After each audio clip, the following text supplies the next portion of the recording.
Good evening, everybody. I'm Rahul Chobe from Ortho TV. Today's topic is on Pearls of Diabetic Foot Management, and we have renowned foot and ankle surgeon Dr. Sampath Dumbre Patil with us. I'm handing over this session to Dr. Sampath Dumbre Patil, sir. So please introduce the panelist, and you can take over. Thank you, Rahulji. Thank you so much. Thank you, Ortho TV, for providing us a nice academic platform. And let us welcome our panelists today. We have Dr. Milind Gajewar, sir, and Dr. Amrish Bediye, sir. Both are foot and ankle surgeons from Pune.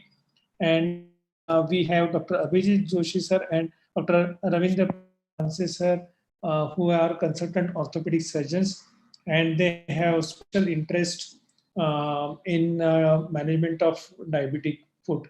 So this is a perfect panel for us, and I'm going to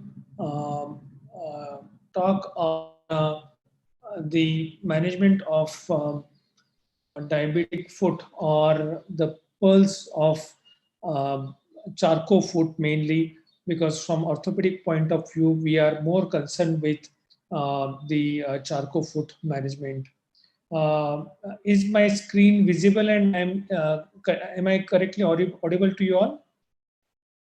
Yeah, I can see you, and we can see the screen. Yes, sir, you can go ahead, sir. Thank you so much. So how we are going to utilize this 1 hour is, I'm going to talk few pearls about the management of diabetic foot or Charcot foot from orthopedic point of view, and then let us hear from our expert panel what are their views, different approaches in management. So we'll consider what are the problems with these neurotic feet, what are the non-surgical and surgical measures about Charcot feet. We know Charcot actually described this entity of neuropathic foot in syphilis, but then over the year, diabetic neuropathy had same components, so we name this neuropathic foot after Charcot. Now, Charcot foot can be there in diabetes, but there are so many other conditions like alcoholic neuropathy or some compressive spinal issues which can cause neuropathic feet. And of course, some systemic illness like syphilis and leprosy. Generally, if it is associated with peripheral vascular disease, then it's a not good combination. So Charcot plus peripheral vascular disease for orthopedic surgeon is not a good combination, because obviously outcome is not going to be good. So few issues. What are the issues? Well, few are fractures, dislocation, unstable joint. Some issues are like ulceration, and of course osteomyelitis.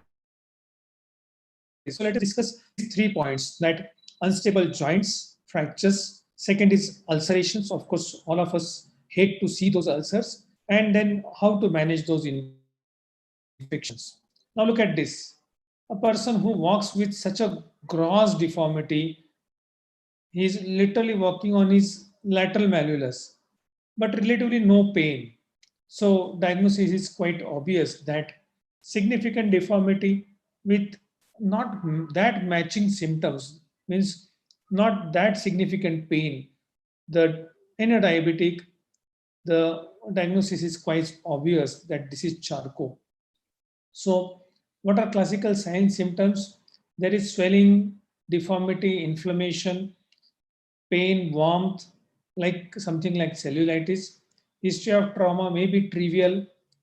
Impaired sensations are there. Patients so many times complain that they don't feel the surface same way. And they have pain, but it is less than what is expected. The diabetic neuropathy is not dependent on the type of diabetes or duration of diabetes or even sugar control. Diabetic neuropathy can be seen if the sugar control is very well done in recent times. Still, diabetic neuropathy can occur. The staging of Charcot is there. Stage 1 is active or development or fragmentation stage. Stage 2 is transitional phase between destruction and healing. And stage 3 is actually healing. Why we should know it as an orthopedic surgeon? If we do some intervention in first stage, aggressive stage, probably we may not yield that good result as we do it in stage second or third.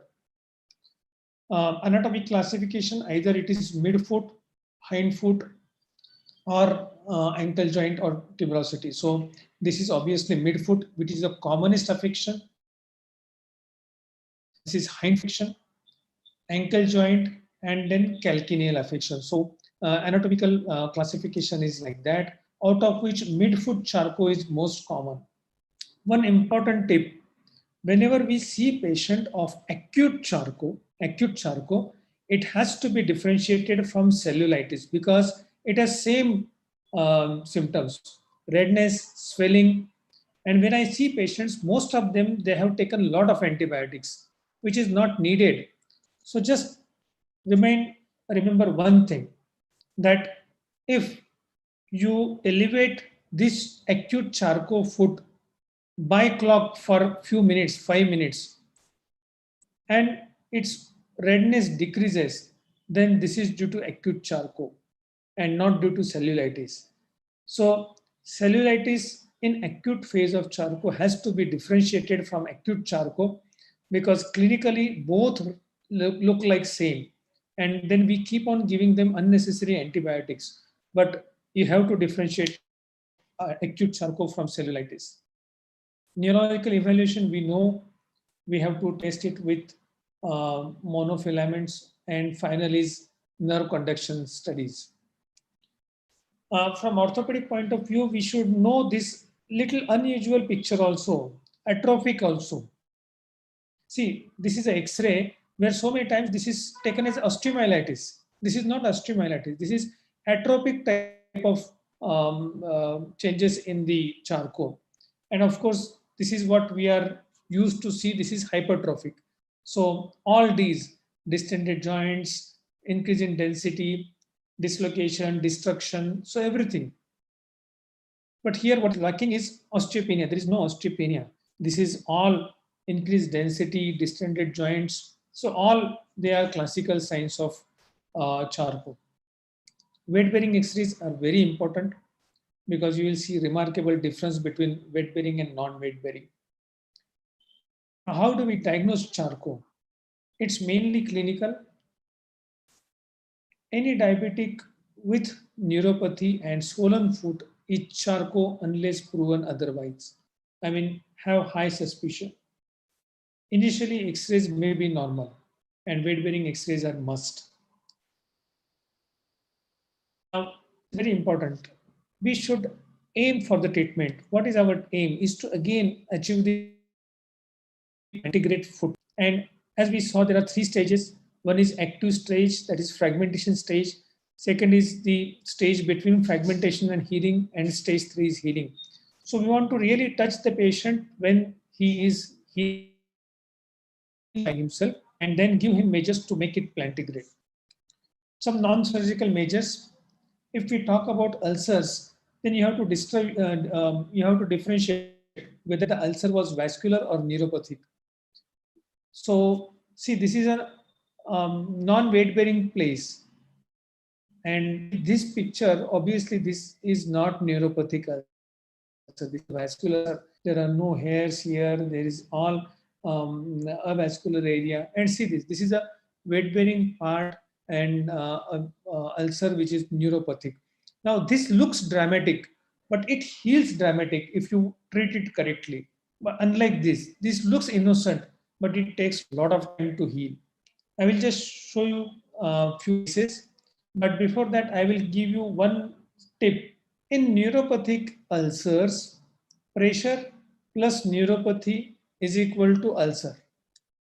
Now, any neuropathic foot, if it gets excessive pressure, ulcer is going to develop.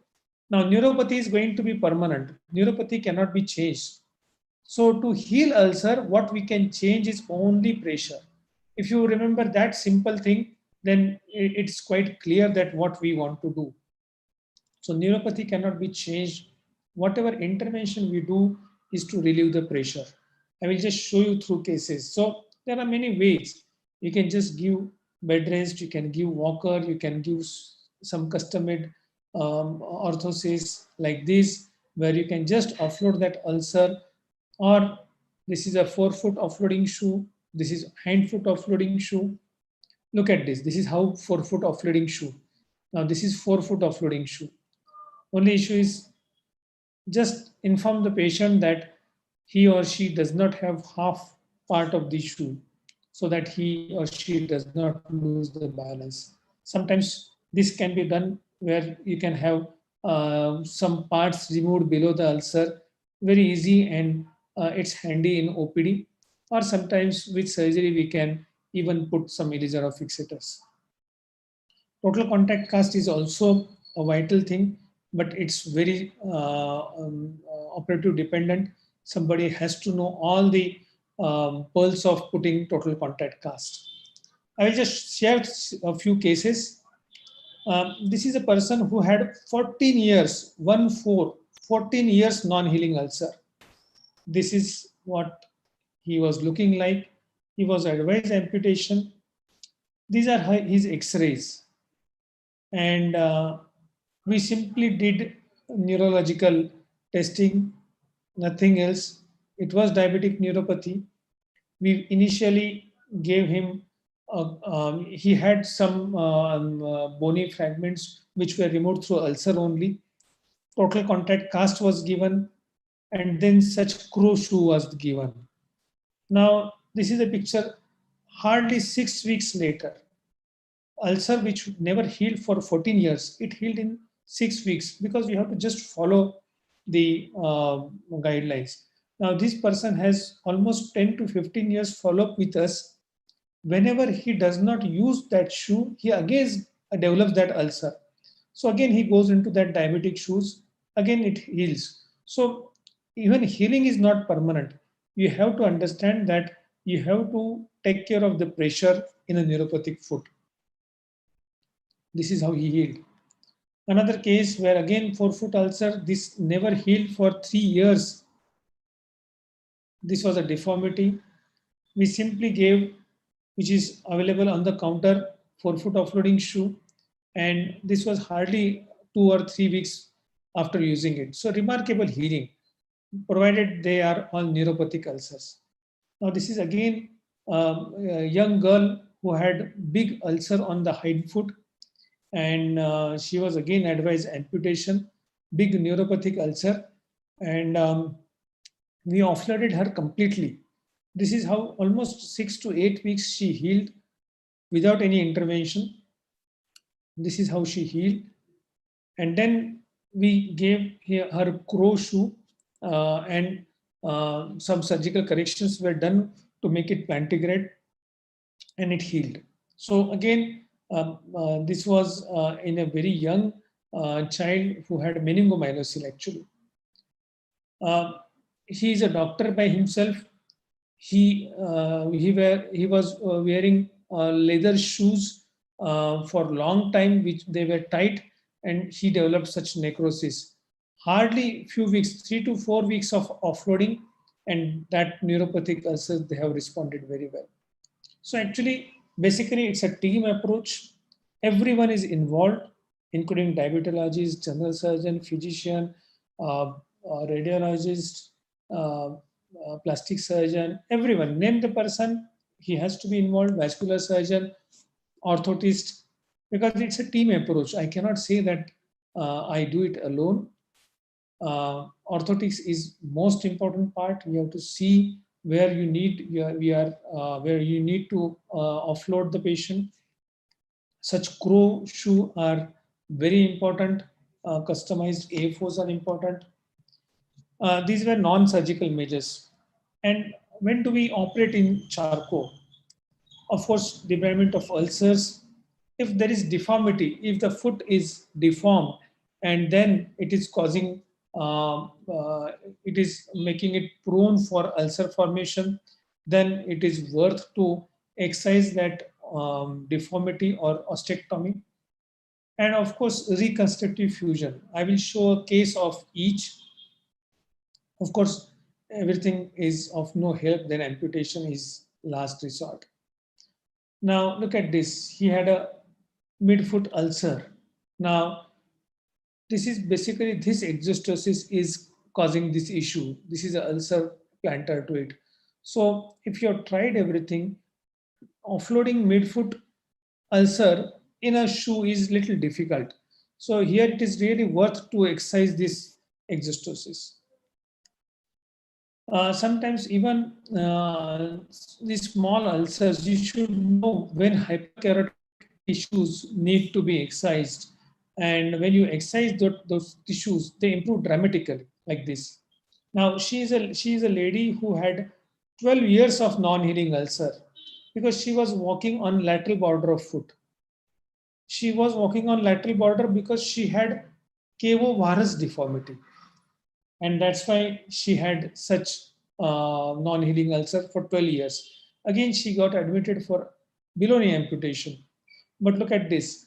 We did her ankle fusion, made the foot plantigrade, and it healed. Once she started walking, it healed. Now we have almost more than 6 years of follow-up. She has never developed the ulcer, provided she is using those diabetic shoes. Look at this. It healed. But we are giving her a walking shoes and she has to walk with walking shoes. We have made her foot plantigrade. Another case where this patient had a midfoot ulcer and almost cuneiforms were dislocated, navicular was dislocated and popping out. This was looking like it. Intra-op, we had to excise 3 cuneiforms. So you can see that after navicular, they are only metatarsus directly. I had no option than to do the plantar plating. And again, we made it plantigrade. Plastic surgeon, we excised these cuneiforms. Plastic surgeons did coverage procedure. It went on to heal. Now we have almost more than 6 years of follow-up of this patient. This is a plantar plate still holding on well. And see this, but AFO is must. I'll show you how do you walk. This is crow shoe.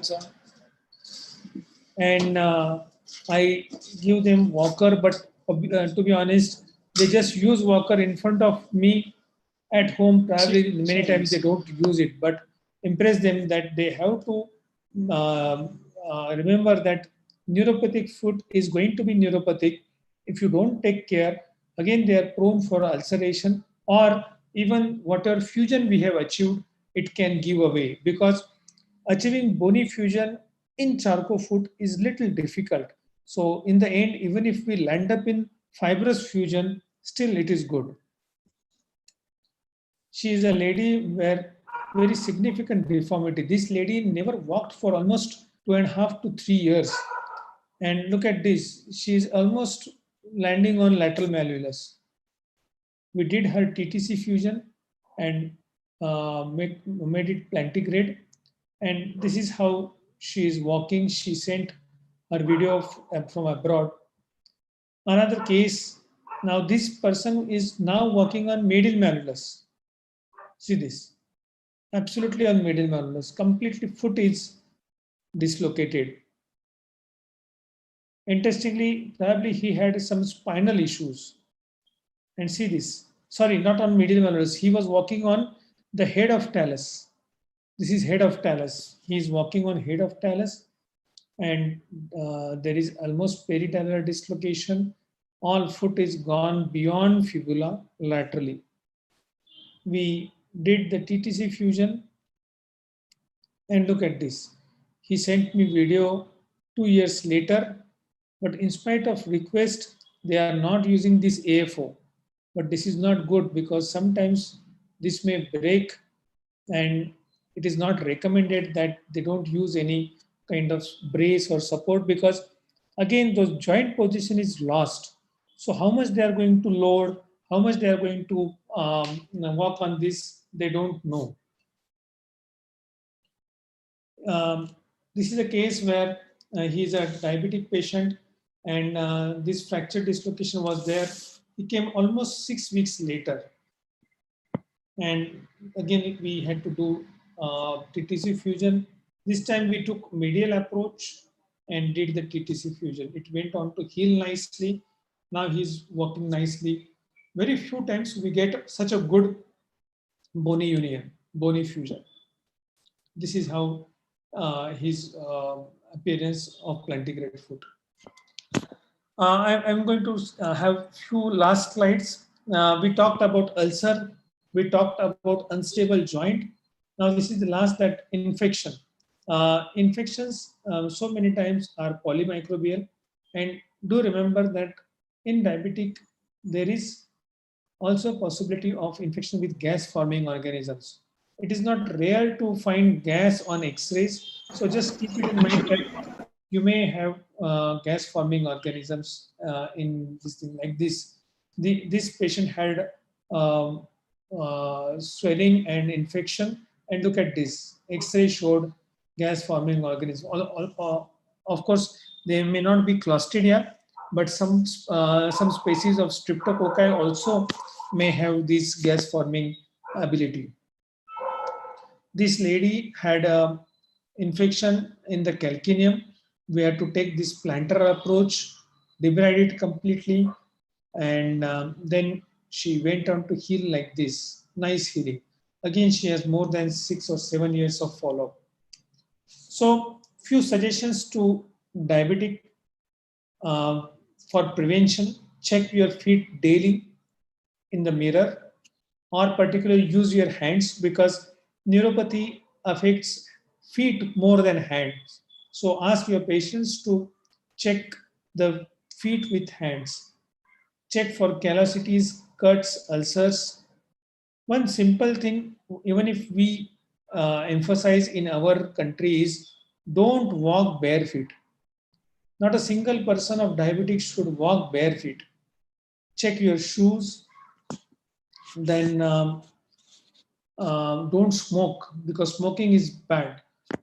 Neuropathy and vasculopathy together is a bad combination, because outcome is going to be not good in this situation.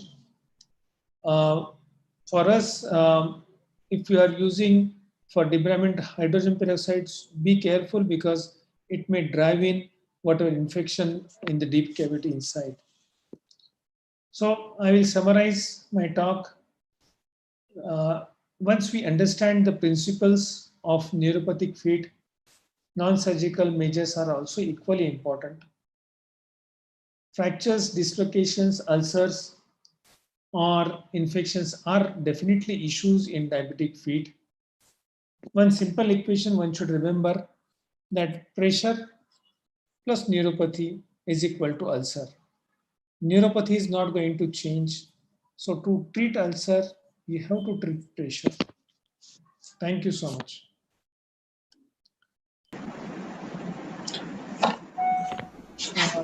So I have given my thoughts on the diabetic foot, particularly in respect to the joints, in respect to the ulcers, and even infections. So we'll have a view of our expert panel as well. What do they think? Abhijit Joshi sir, good afternoon. Abhijit sir, good afternoon. I think his voice is muted. Okay. Abhijit sir, you are mute probably. Yep. Sorry, my apologies for joining late. There was a relative emergency. But Sampath, that was an excellent holistic approach for the diabetic foot, and you've covered everything. Perhaps we could take a few questions, and you could help us give your thoughts on issues. Sure. So, as you correctly said, that diabetic foot is being managed by far too many people apart from orthopedic surgeons and diabetic foot surgeons. What are your views of physicians who are doing debridement and sort, and not to put a fine point on it, messing things up? Do you think they require far more education from us regarding diabetic foot? What are your thoughts on that?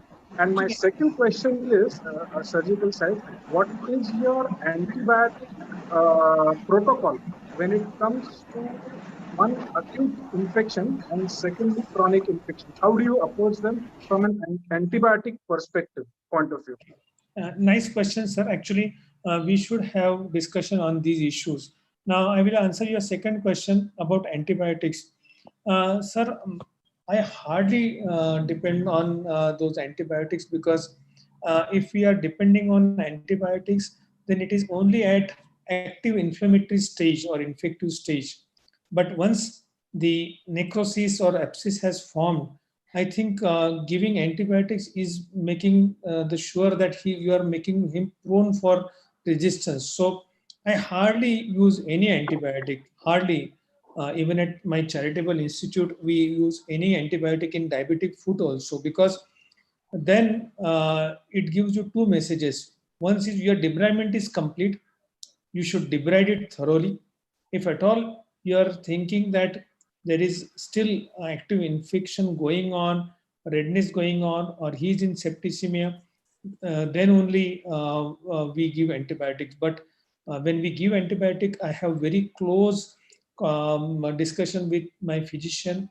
So coming back to physician, one thing is for sure, sir, that we each specialty are biased about our own specialty. So we should have very good harmony, because definitely what we say about physicians, similarly physicians say about us also, because they are looking at some other point of diabetes. Vascular surgeons are looking at some other point of diabetes. General surgeon look at the other point, because whatever necrotizing fasciitis is part of the diabetic foot is there. That is very nicely handled by general surgeons. So we all should come together for a good cause, and let us not make it biased thing. But I agree that sometimes even we are adamant. I remember one scenario where a patient had a very good joint swelling, and my physician was very polite. He was asking me, Sampath, this can be an infection, septic arthritis. I said, no, sir.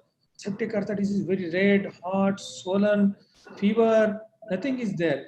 He was polite, sir. Just see, there is no harm in aspirating. And I aspirated. To my surprise, it was having frank pus. So even sometimes we are also biased. So if we think from patient's point of perspective, it's a team approach. We have to have a good interaction with each, and with physicians. In fact, for last 2 years, 3 years, we are running zero amputation program, ZAP. So they are very active into it, zero amputation program, because we know that every 15 seconds, one amputation is done only for diabetes. That's a quite significant number. 15 minutes, 15 seconds, one amputation is a huge number, and we have to fight against it. But we have to understand the principles. Sometimes we are biased. We feel that this is a neuropathic ulcer, and it turns out to be something different. But I agree with you that we need good discussion amongst our all specialties. Yeah, thank you, sir. That was a great, great answer. What about, if I may, with the permission of other panelists, also ask one more question. What about patient education? Do you feel that patient education plays a very, very major role in prevention of ulcer formation? And we as let's say Pune Orthopedic Society, or those who are more into diabetic foot, should take a more proactive approach in this particular. I know you have a excellent program for patient education which you've been running for many years. Could you perhaps enlighten us about it? Sure, sir. I will have a word. Then we'll ask Milind sir and thing also. So I think Sir Ravindra sir has not joined. He has not joined yet, or he's there. Dr. Ravindra Palsi sir has joined. No. I'm there. I'm there. Hello. Yeah. Okay. I'm there. Sorry, I could not see you. Okay, that's fine. So we'll ask their opinion also. What I feel, sir, unless patient is compliant, we cannot get any result in diabetes. So patient education is most important. And one tip is find out your good staff who is has good communication skill, and give her or him some responsibility of talking to the patient. Most important is make them understand that they don't have to walk barefoot. If you are done some fusion, they don't have to walk without brace, and conduct some awareness program. Tomorrow, 20th of this month, I'm talking to Agra people. Now, Agra Rotary Club has joined 20 Rotary clubs, and I'm just talking on the prevention of diabetic feet complications. So, awareness program is must. We will ask our panelist, BDS sir, how do you see this patient education program help? Yes, it is one of the most important problems that we have, and as you said, even the people who we have explained so nicely that they have to wear all these prostheses, they tend to ignore them, and then they all lead to problems in the future. So it is very, very important to have a very good patient education and understanding, and at every sort of follow-up you have to emphasize this point to them that they have to still wear the brace, and it is very important, and the operation might fail if they don't do it. So it is very important, I think. Nidin sir, any thoughts on this? Yeah, no, absolutely. It is critical to have all our patients understand what is the problem and why they have landed in the first place in a diabetic, complication like Charcot-Foot. So, unfortunately, I mean, even if I have couple of young patients who I was trying my best to prevent any ulcerations, but ended up in getting ulcerations because he will come like just disappear from the radar for 6 months and just reappear only to be with ulcer. And then every time I tell him, look, we need to do something about it, but he wouldn't listen. So I think, yes, it is important. Otherwise, you will end up in the non-ulcerated diabetic Charcot-Foot becoming ulcerated, then infected, and maybe ultimate end is amputation probably. Agreed, sir. Ravindra sir, any thoughts that Yeah. Please go ahead. So any patients coming to with diabetes coming to a physician, he should start with educating the patient about the feet, how to take care of the feet, and necessary tests like sensory evaluation, then the ankle brachial index. That should be also frequently carried out by the physician. And if any issues are there, he should immediately refer to a surgeon. Agreed. Sampath sir, I have a question, if Please. I can ask you. Please. Now, how often in your practice you find that you have like Charcot-Foot, and how often you investigate them with CT angio or MR angio? Either you're part of non-operative management, or say debridement of ulcer, or even going further, any reconstructive procedures like fusion or reconstruction. So what is your view on this? Good question. It's a great question, because I really like to answer this question. Sometimes we do need these investigations, but one simple thing I always tell my younger colleagues, that on the dorsum of great toe, if there is tuft of hair, then his or her vascularity is normal unless proved otherwise. This is a simple thing, that on dorsum of great toe, if you find a tuft of hair, then his or her vascularity is good.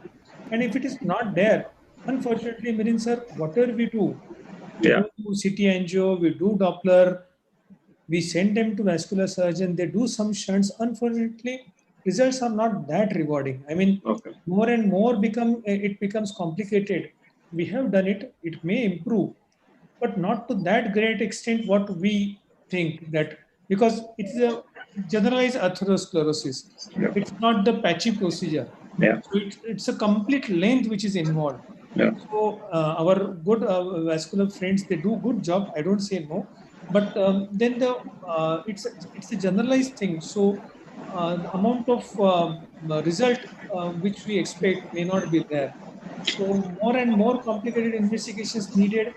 I think more and more compromised results may be there. So as a surgeon, I will choose a case where he or she requires minimum investigations. I should know that I am able to palpate the pulse, or I am able to see the hair, tuft of hair. If it is not there, I should be stepping back. Then give it to a vascular surgeon. Let them do their own job.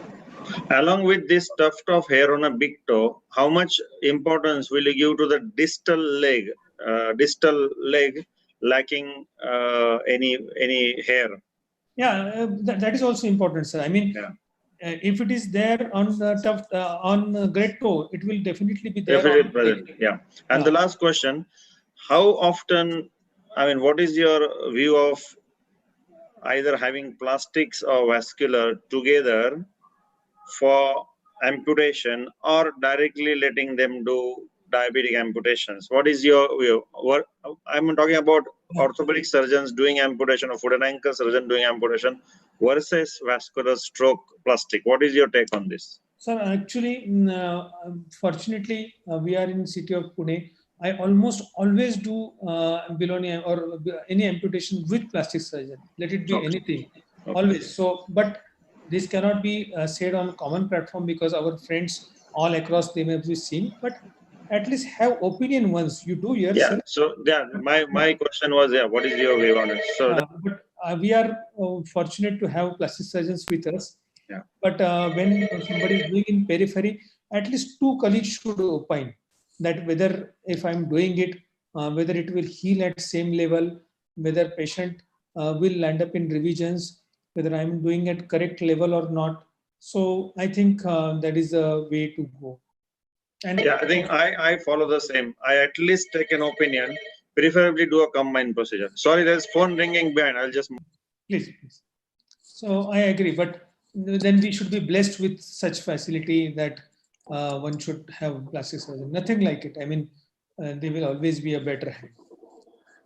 Also, Just like one thing, sir, in about Milin's question only, is that in my experience, most Charcots are not ischemic. So they will have a good vascular supply.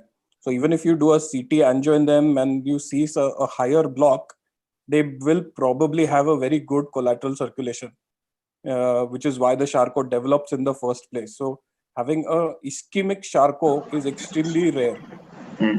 So I don't think a CT angio adds too much in terms of what you're going to do. Okay. My experience. But sir, definitely, person who has Charcot and atherosclerosis, this is the worst combination. Yes. Last year, I did.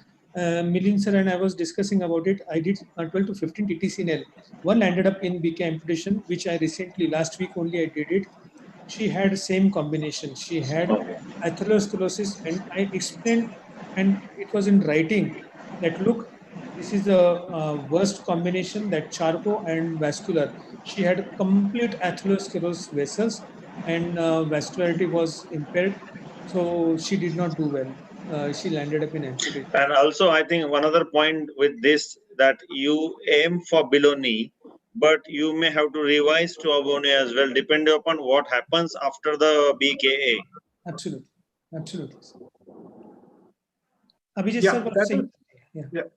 Also, I think, Sampath, if I may interlude, from a medico-legal point of view, also personally, I always take a second opinion, and it is written on paper that this particular thing requires a below knee amputation, and along with like the usual relatives. But I make sure that a vascular surgeon, whenever I'm doing a BK, a vascular surgeon and a plastic surgeon. I know this is like overkill, but at least from my point of view, there is no harm done by having people write on paper that this requires a below knee amputation. And somehow I have felt that the patients are also, I mean, they of course trust us in this, but the patients are also better off that way, that they have taken a second opinion. And at least in my case, I tell them that if anybody can save the leg, please go ahead and take the treatment with them.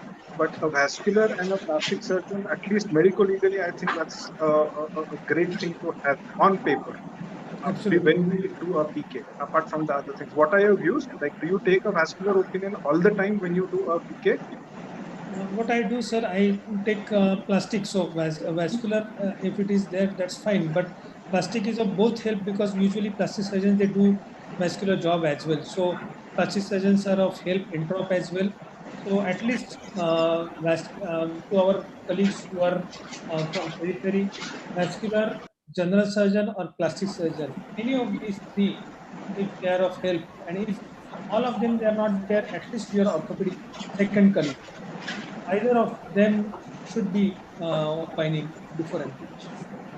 Yeah, I think Dr. Karne sir, in his medico legal talk, I think, if I'm not mistaken, had mentioned that this has to be done. A Yes, second yes, affirmation that this requires PK. yeah. Second colleagues, this thing on Second paper, colleagues, yeah. yeah, it is must. Ravindra sir, any thoughts on this thing, or any new point you want to make? Hello, Ravindra sir, are you hearing this? Is he unmuted? Uh, is it? He's mute at the moment, I can see. He's mute, I think. Yeah. Um, how Sir, often- can I ask one question, sir? Please, Sampath please, sir? go ahead. Please go Sir, ahead. do you have so midfoot Charcot fixation? Nowadays, the Americans are coming up with these bolts that they use.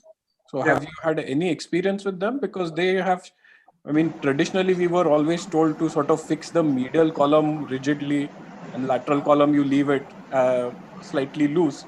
But the Americans are now doing sort of both column fixation, and they seem to be getting good results with those beams or bolts.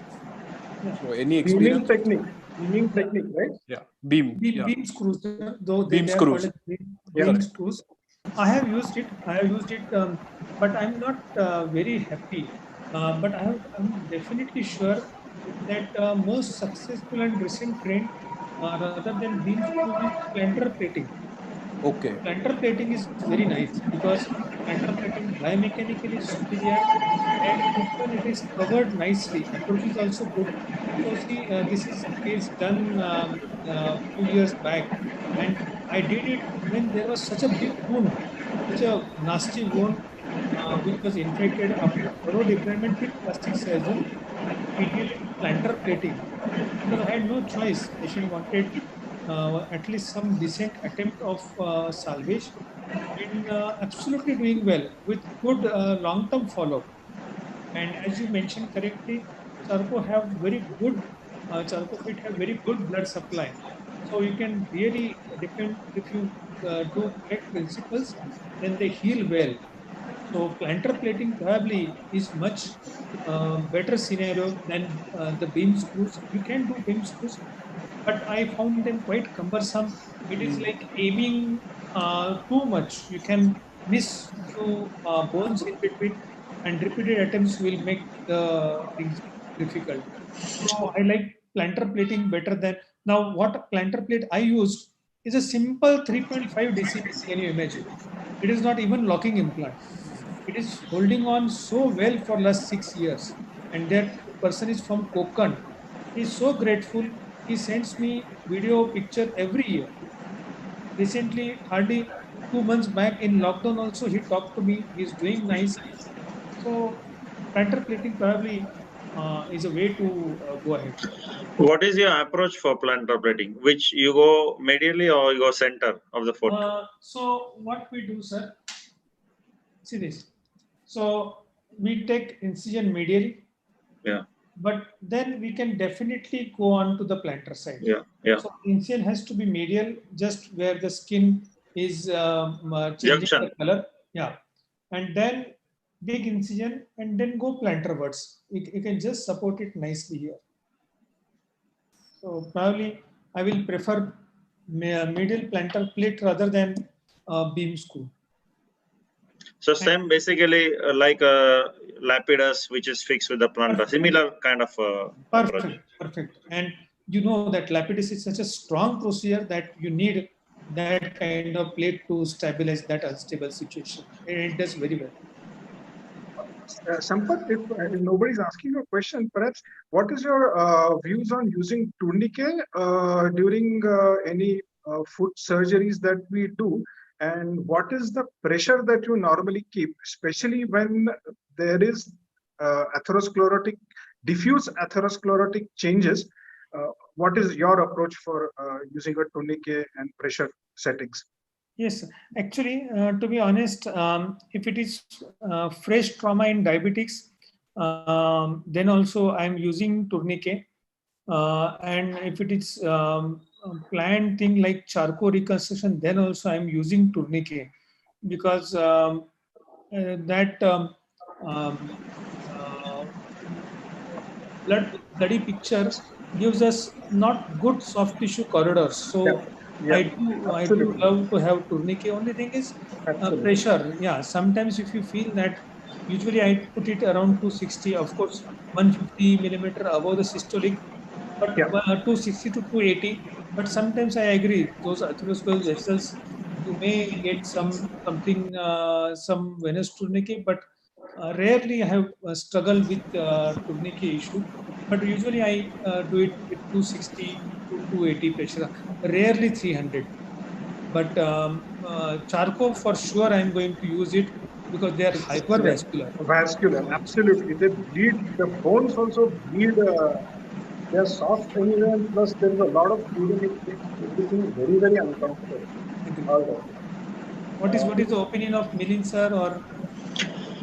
Yeah, I think I do use tourniquet, but slowly and surely I am moving away from tourniquet, because I find if I don't use it, I have less problems in the post-op period.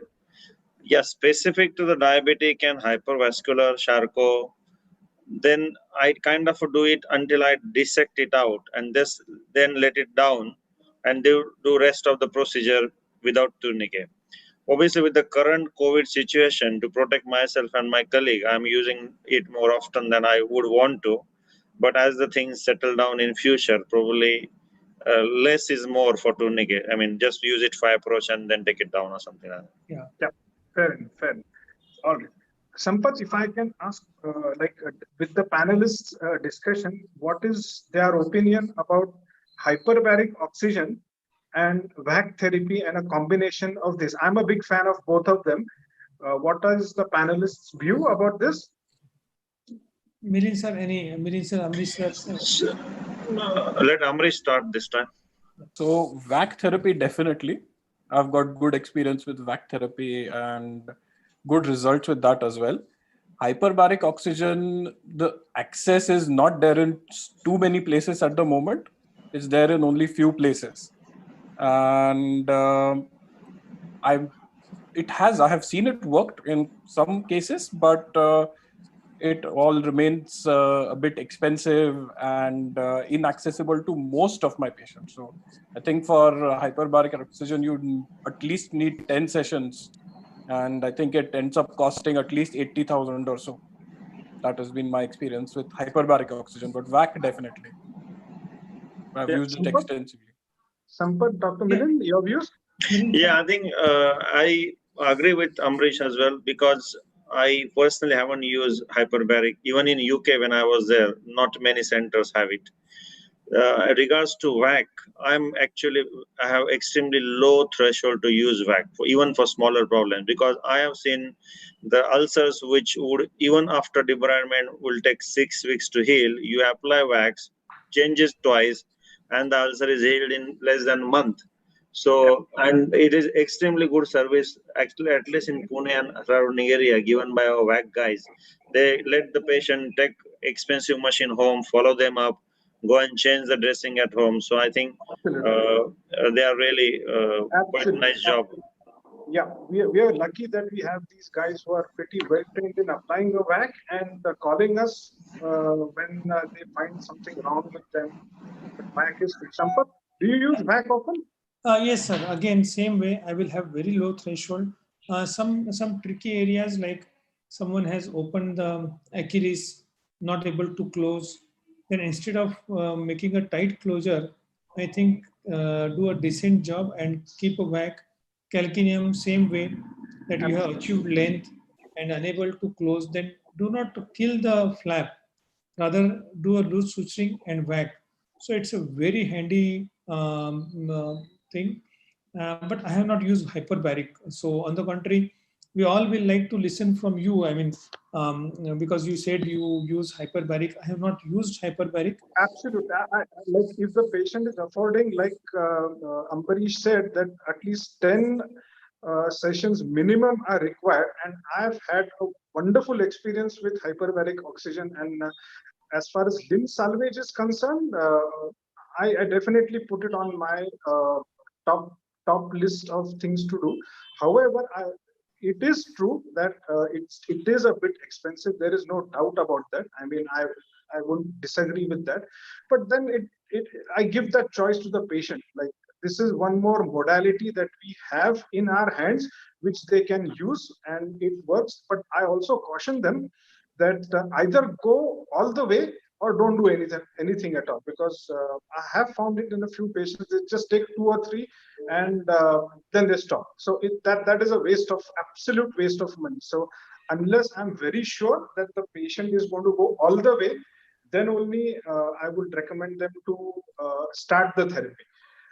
So like it varies. All right. For panel discussion, if I may ask one more point, what is your view, Sampath, and the panelists, Ambarish, Dr. Panse, of using bioabsorbable cement beads or cement that we have with vancomycin in diabetic foot surgery, especially when you've had what you can say, a pre-existing infection, or you think that this will land up with an infection.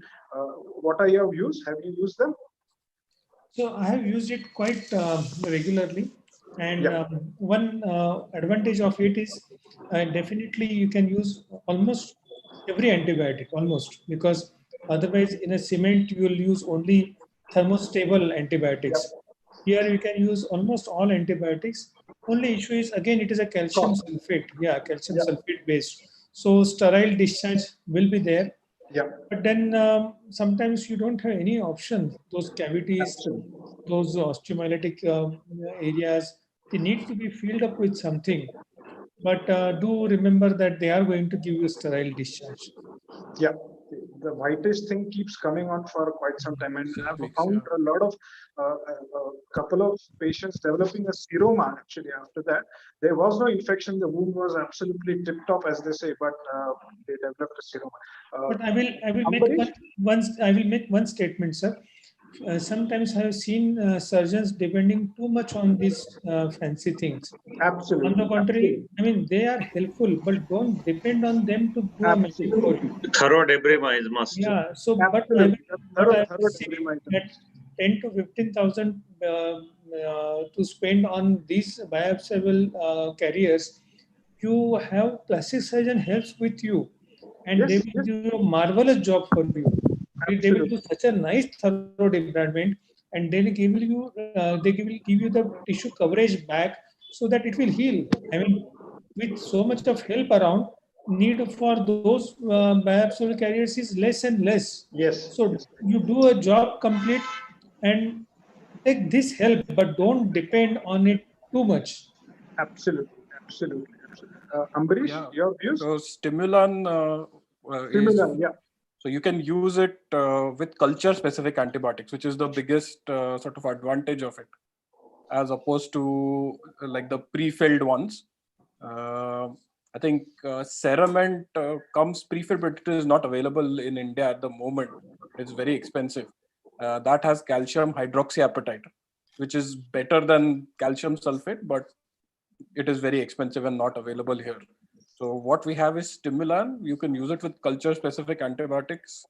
And I had a unexpectedly good result in one of my patients who had a completely chronic osteomyelitis in his medial cuneiform, which I completely took out, and I filled it with culture-specific Stimulan, and it actually healed. So bone grew across from navicular right up to the first ray, and it sort of, I was planning to do a second stage fusion in him, but the whole thing healed, and the guy who was told to get an amputation is now sort of walking on it without any trouble. So that was an unexpected benefit of it.